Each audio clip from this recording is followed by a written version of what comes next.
ladies, are you feeling a bit nostalgic today? Well, you are in luck because in this video I am reminiscing about the hottest male rock stars of all time who are no longer with us today.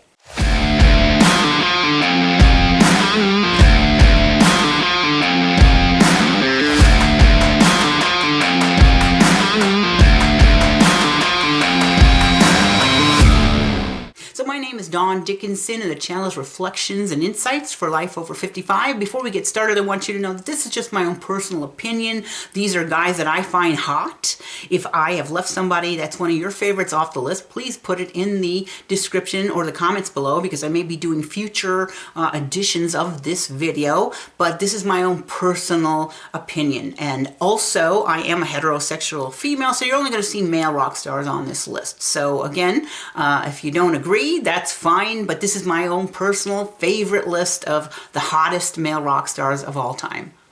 So we're going to start out with Peter Steele of Type O Negative. Peter Steele was super tall. He was from Brooklyn, New York, which is my parents' hometown. He lived from 1962 to 2010. He was with Type O Negative. Now, if you ever heard the band, it was kind of a goth-like, a little bit cultish band. I thought they were fantastic. They had songs like Black Number One, which is basically about, you know, your black hair dye for the goth era. They were popular in about the late 1980s, early 1990s.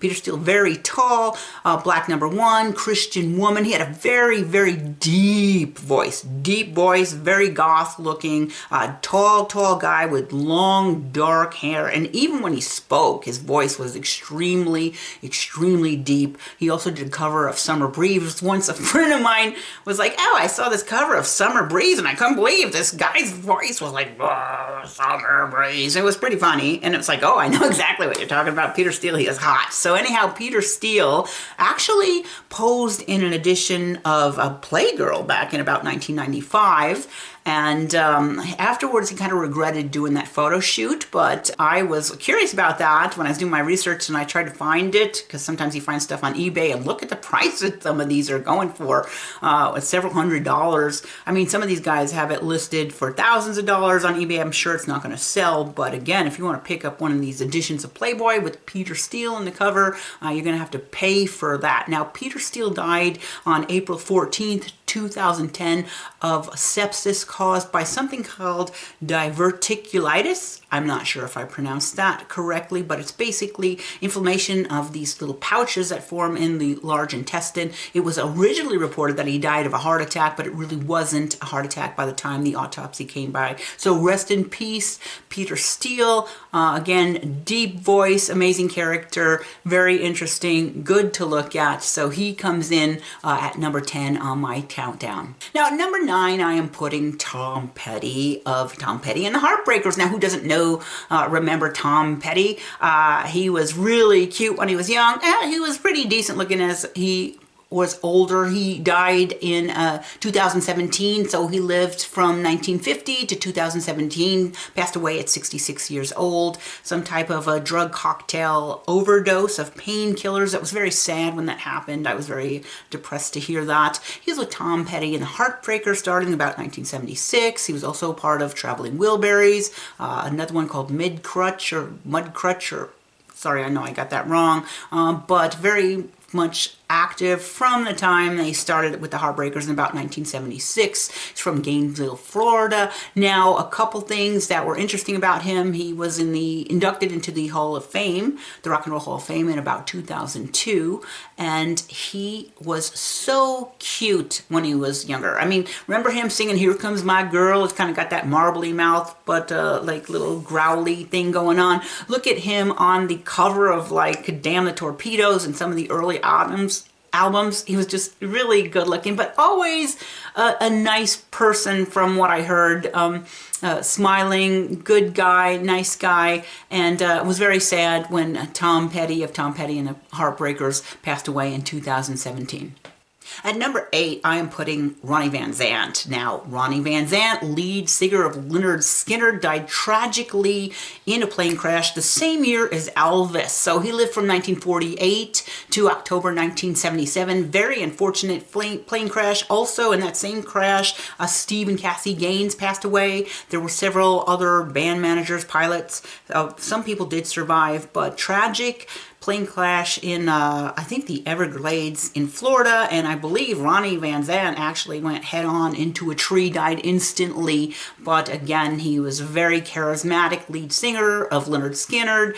They did not replace him for many, many years until his young brother, Johnny Van Zant, eventually took over as lead singer. Now, Johnny Van Zant does look a lot like Ronnie Van Zant, and he even sounds like Ronnie Van Zant, so a very good replacement, but that didn't happen for years to come after Ronnie Van Zant's death. It was very sad that he was only 29 years old. Very good looking though. Oh my gosh, he's got that bad boy type that I always go for. He did wear this black hat, a very unique looking hat, but you know, very southern boy type. I do love the southern boy. I do love southern rock. So again, I loved Ronnie Van Zant. It was a shame. Now, I was very young when he died. I was only 13 years old. Another interesting thing is they had to move his grave from Jacksonville all the way to an unknown site because there was vandalism on his grave. Like, why would that happen? That seems very weird. But again, Ronnie Van Zant, I'm bringing him in at number 8 because he was very hot, very masculine kind of guy that I always love. Now at number 7, I have another Ronnie. I've got Ronnie James Dio. I loved Ronnie James Dio. Now, he was a short little powerhouse of a guy with a huge voice. He died at 67. He lived from 1942 to 2010. Now, very interesting. He was born on July 10th, 1942, which is exactly 1 year from the day my mother was born. My mother was born July 10th, the previous year. So, interesting about that. Now, he was with Rainbow in the early 1970s or the mid 1970s. Rainbow in the Dark was one of the songs that I remember that he was great at. And then he was covered on Black Sabbath. He did the Heaven and Hell album. So you would hear stuff like Neon Nights and Heaven and Hell. Very good album. That was one of my favorite Sabbath albums, even though it was different when that came out. He died of stomach cancer. And it was a shame because he was only 67 years old. Oh, Neon Nights. I loved that song, Neon Nights. Now, if you guys remember The Last in Line, that's one of the things that he did on his own. Sorry, I'm getting ahead of myself, but after he was with Sabbath, he did some solo stuff. The Last in Line, that was a great album. And then, of course, Heaven and Hell. And I think he even had a band called Heaven and Hell. And at one point when I was young, when Heaven and Hell came out, so it was about 1980, I would have lived with my parents. And if you remember that, I'm going to put the album cover up of Heaven and Hell by Black Sabbath. There were 3 angels. They were smoking and playing poker. And I once had the album. I would play the albums when my dad was at work, and he came home from work and he saw it out there and he said, "What is this sacrilege that you're listening to?" And I'm like, oops, I forgot to put the album away. But again, Ronnie James Dio. Now, a lot of people would say he was a devil worshiper because he used to do this with the hands, thinking it was devil horns. No, it wasn't devil horns. It was just a, you know, like long live rock and roll deal. So that, I think, was a little bit of a misunderstanding. Ronnie James Dio, again, fun guy, interesting guy, short little powerhouse, but boy was he cute when he was young. Now at number 6, I'm putting Davey Jones of the Monkees. Oh my goodness, who didn't love Davey Jones? He had the cutest face of all time. He was a great singer. He had that cute little show, The Monkees, that I watched. I know, I was a little kid watching The Monkees, reruns all the time in the 1970s. The 4 of them were clowns, always clowning it up, but they did have some fun songs. Daydream Believer, Pleasant Valley Sunday, so many songs. They actually remade some of them for the Shrek show, so my kids knew all these songs when I was, I'm like, how do you know Daydream Believer? And it's like, oh, they covered it in Shrek. So again, Davey Jones, 1945 to 2012, he died of a heart attack. He was from Manchester, England, but he died in Florida. And the Monkees was 1966 to 1970. The TV show ran from 66 and it just kept on going. I remember watching that all through the 70s. He did cameos in some other shows, but Davey Jones, always cute, always adorable. I mean, look at that face. He was so cute. It was such a shame when he passed away. And we do have the reruns from him that we can see and look back and remember what a great time it was when Davey Jones was alive. At number 5, I'm putting Randy Rhodes. Now, Randy Rhodes is probably one of the most tragic stories of all of these that I'm profiling today. He died at only 25 years old at a ridiculous circumstances of a plane crash, which I'll get into a little bit later. So from 1956 to 1982, he was from Santa Monica, California. He was with Quiet Riot in the 1970s, and then again he played guitar for Ozzy Osbourne. He was on Blizzard of Oz and Diary of the Madman. Now, this is an interesting story. Back maybe 10, 12 years ago, I had met somebody who was a former drummer with Ozzy Osbourne. I can't remember his name. I think it was Tony. He was a very nice guy. We were actually going to collaborate and do a book project together, and then at some point I backed out of it because I felt uncomfortable working with another man alone in an apartment. When I was married, I thought this could be all sorts of problems for my marriage, so I respectfully declined the opportunity to work on this book project. Which kind of was sad, but you know, that's how it goes. You have to look out for yourself first. But he had told me that he knew Randy Rhodes, and he was devastated by his death, as were everybody else on the scene. I think also Sharon Osbourne probably has PTSD. What had happened is they were on a tour, and they had gone somewhere where they were kind of like sleeping it off, and one of the people on the tour was also a pilot and a stunt pilot, and he took Randy Rhodes up for a little, you know, pleasure trip, and he was showing off, and he's like, I'm going to show how close I can get to the tour bus. I'm going to take, you know, and he was sweeping the plane to the tour bus thinking it was freaking funny, and he clipped the tour bus, and the plane crashed, and it blew up, and the bodies were so charged they couldn't even recognize them except for dental records and Randy Rhodes' jewelry. So very sad. Randy Rhodes, a great guitarist, good-looking man, seemed like a sweet personality type. The people that knew him, loved him, were just devastated over his loss, so he passed away at 25 years old in 1982. Rest in peace, Randy Rhodes. I'm hoping you are having a wonderful time on the other side with these other rock stars that we're talking about today. All right, at number 4, I'm putting Elvis. Now, I know some people are like, oh, Elvis was old and fat when he died. Well, he wasn't old. He was only 42.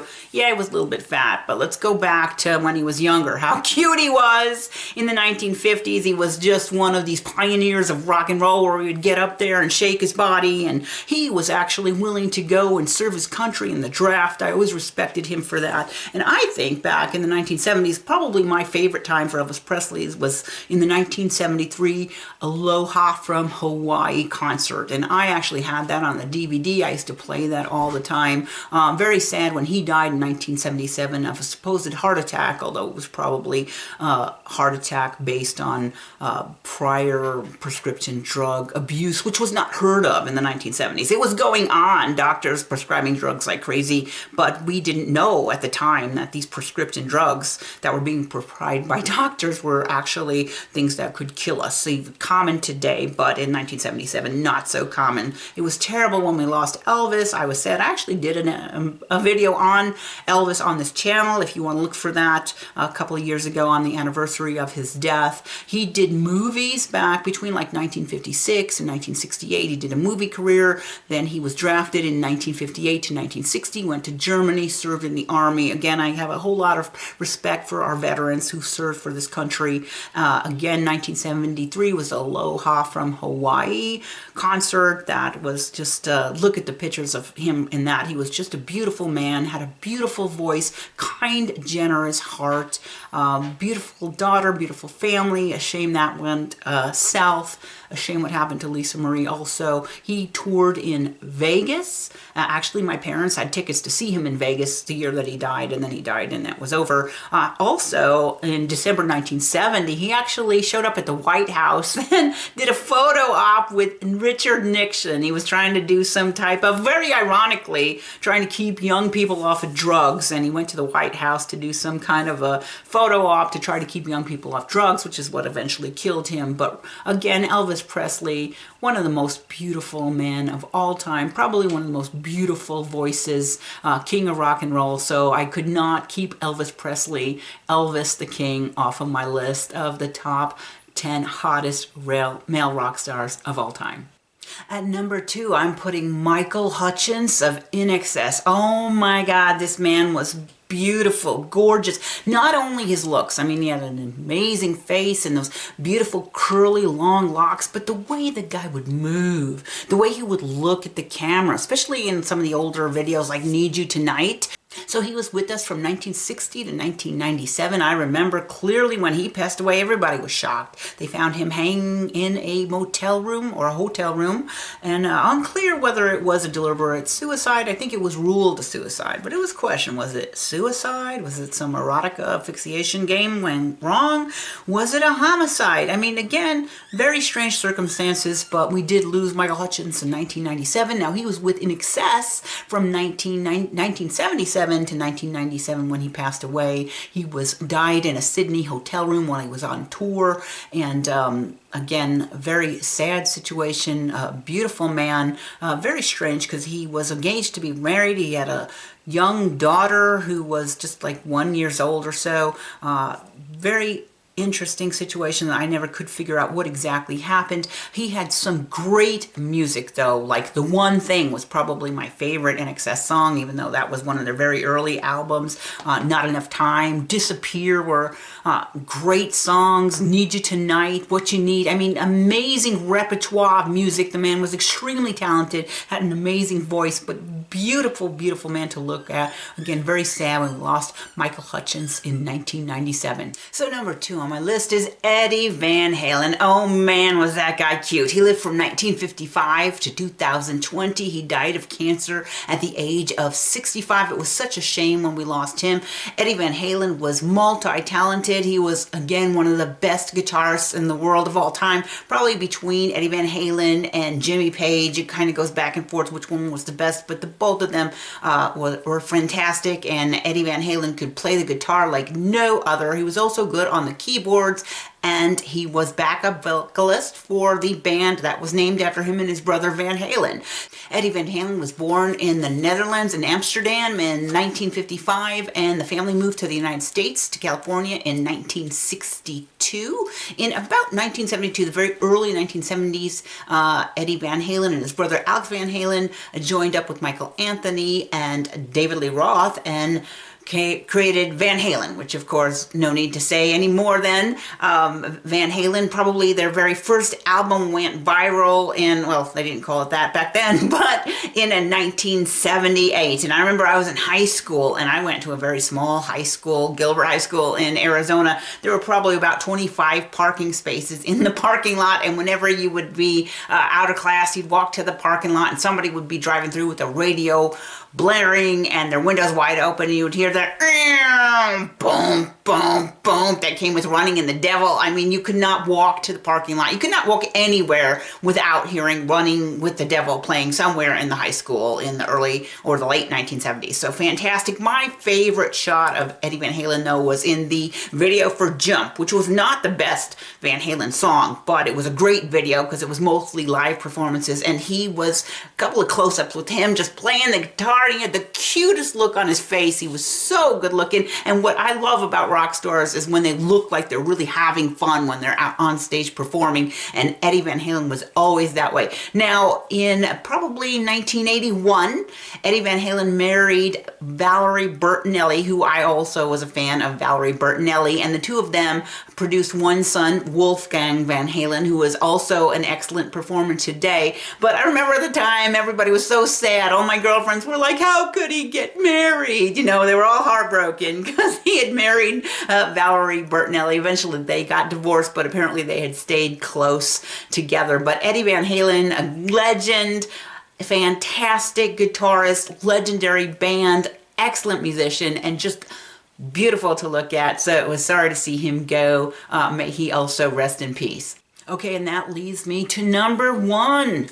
Most beautiful man on my countdown is Chris Cornell from Soundgarden.